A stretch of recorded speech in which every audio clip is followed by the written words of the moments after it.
दोस्तों 4 अप्रैल को विज्ञान का पूरा पेपर यहीं से छपेगा क्योंकि इस वीडियो में मैं आपको विज्ञान का पूरा पेपर करवाने वाला हूं। वीडियो को शुरू करने से पहले मैं आपको बताना चाहता हूं कि अगर आप जानना चाहते हैं कि विज्ञान पेपर में किस चैप्टर में से कौन से प्रश्न आएंगे तो उस वीडियो का लिंक आपको आई बटन और डिस्क्रिप्शन में मिल जाएगा, जहां से आप उस वीडियो को देख सकते हैं और विज्ञान पेपर में अच्छा स्कोर कर पाएंगे। तो चलिए दोस्तों इस वीडियो को शुरू करता हूं और आगे के क्वेश्चन में आपको करवाता हूं। तो दोस्तों पिछली वीडियो में मैंने आपको इस मॉडल पेपर के 1 से लेकर 18 तक क्वेश्चन करवा दिए थे। अगर आपने वो वीडियो भी नहीं देखे तो उसका लिंक भी आपको डिस्क्रिप्शन में मिल जाएगा। तो दोस्तों इस वीडियो में मैं आपको आगे के क्वेश्चन करवाने वाला हूं। तो यहाँ पे आप देख लीजिए क्वेश्चन नंबर 19।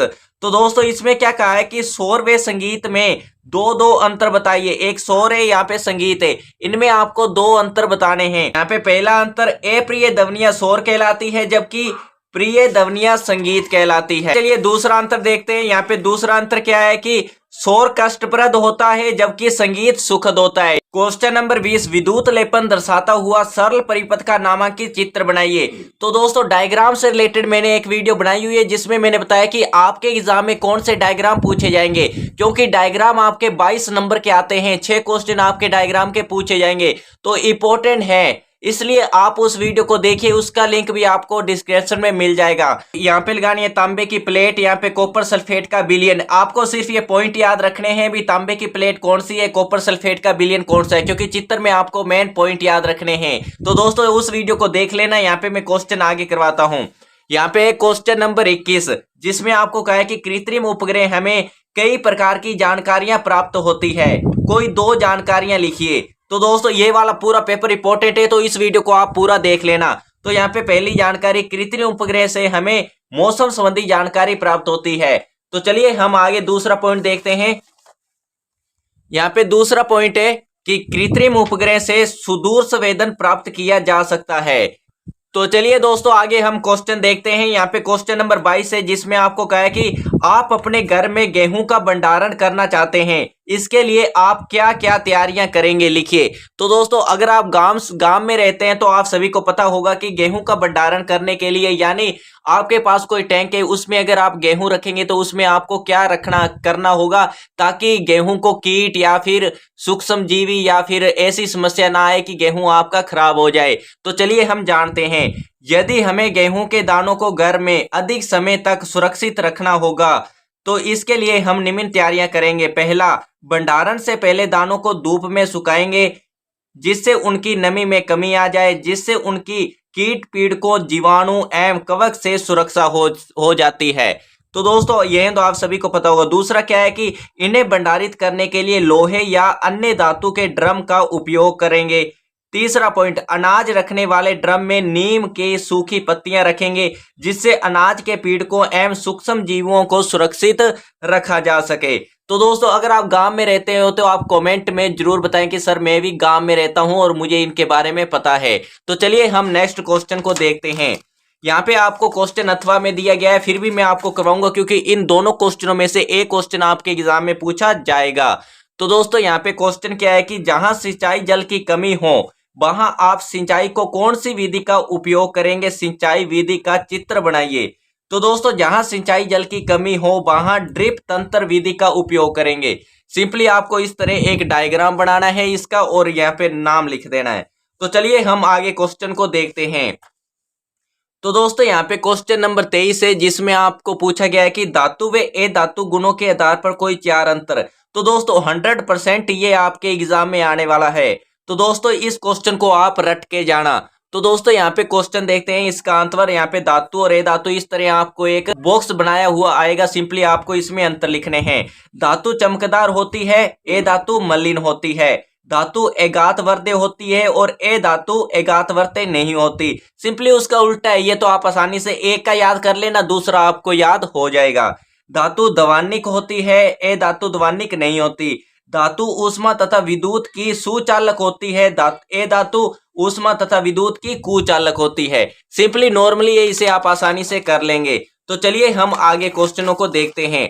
तो यहाँ पे दोस्तों क्वेश्चन नंबर 23 में आपको अथवा में ये क्वेश्चन दिया गया है जिसमें आपको पदार्थ, एक साइड आपको पदार्थ दिया गया है, एक साइड उसके उपयोग दिए गए, पदार्थ के नाम दिए गए हैं और उपयोग आपको बताना है कि किस पदार्थ का उपयोग किस में होता है।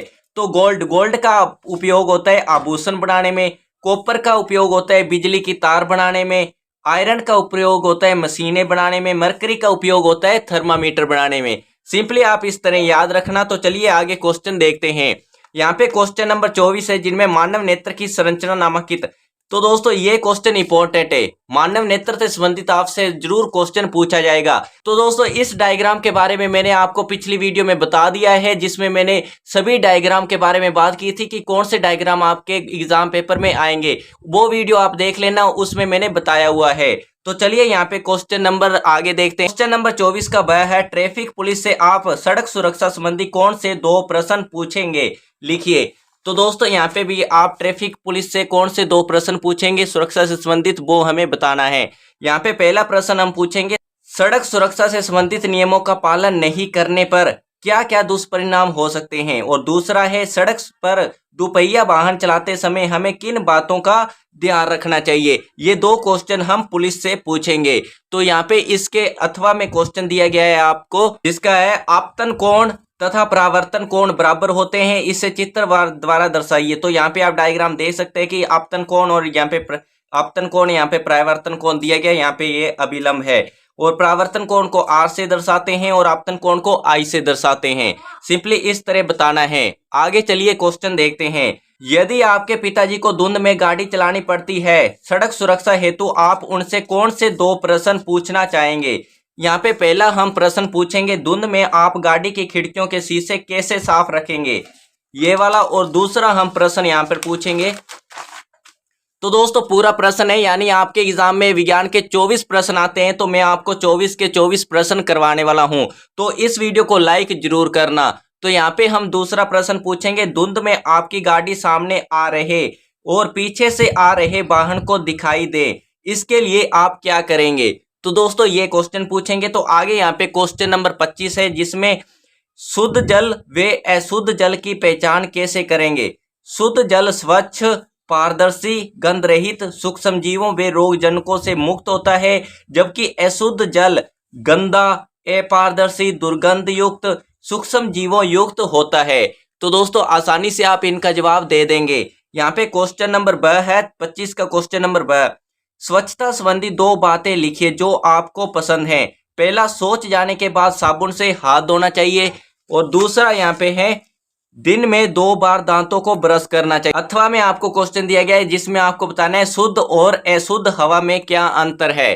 तो दोस्तों यहाँ पे इस तरह आपको एक बॉक्स बनाना है, जिसमें शुद्ध हवा, अशुद्ध हवा। यह स्वच्छ तथा पारदर्शी हवा होती है, यह स्वच्छ तथा पारदर्शी नहीं होती, इसमें गंध नहीं होती और इसमें दुर्गंध हो सकती है। और शुद्ध हवा में धुआं तथा धूलकण उपस्थित नहीं होते और अशुद्ध हवा में धुआं और धूलकण अत्यधिक मात्रा में उपस्थित होते हैं। सूक्ष्म जीव अनुपस्थित होते हैं और अशुद्ध हवा में सूक्ष्म जीव उपस्थित हो सकते हैं। तो दोस्तों जरूरी नहीं है कि होते हैं, लेकिन हो सकते हैं। यह नंबर ब, हमारे आसपास का वातावरण स्वच्छ रहे, इसके लिए हमें क्या करना होगा। तो चलिए हम जानते हैं। तो दोस्तों ये इस वीडियो का लास्ट क्वेश्चन है जो मैं आपको बताने वाला हूँ। इसमें क्या है कि घरों के आसपास पेड़ पौधे लगाने चाहिए, कूड़ा करकट न फैले, इसके लिए कचरा पात्रों का उपयोग करना चाहिए, खुले में शौच नहीं करना चाहिए, प्लास्टिक की थैलियों का उपयोग नहीं करना चाहिए। तो दोस्तों इस तरह मैंने आपको पूरे मॉडल पेपर का सॉल्यूशन करवा दिया है। अगर आपने दोनों वीडियोस देख ली है तो मैं यकीनन कह सकता हूं कि आपके एग्जाम में 80 में से 60 नंबर पक्के आने वाले हैं। दोस्तों इस वीडियो को लाइक जरूर करना, क्योंकि आगे आने वाले एग्जाम के मॉडल पेपर जल्द आने वाले हैं और आपके विज्ञान पेपर से पहले मैं कुछ ऐसी ट्रिक्स एंड टिप्स शेयर करूंगा जिससे आप अपने एग्जाम में अच्छा स्कोर कर पाएंगे।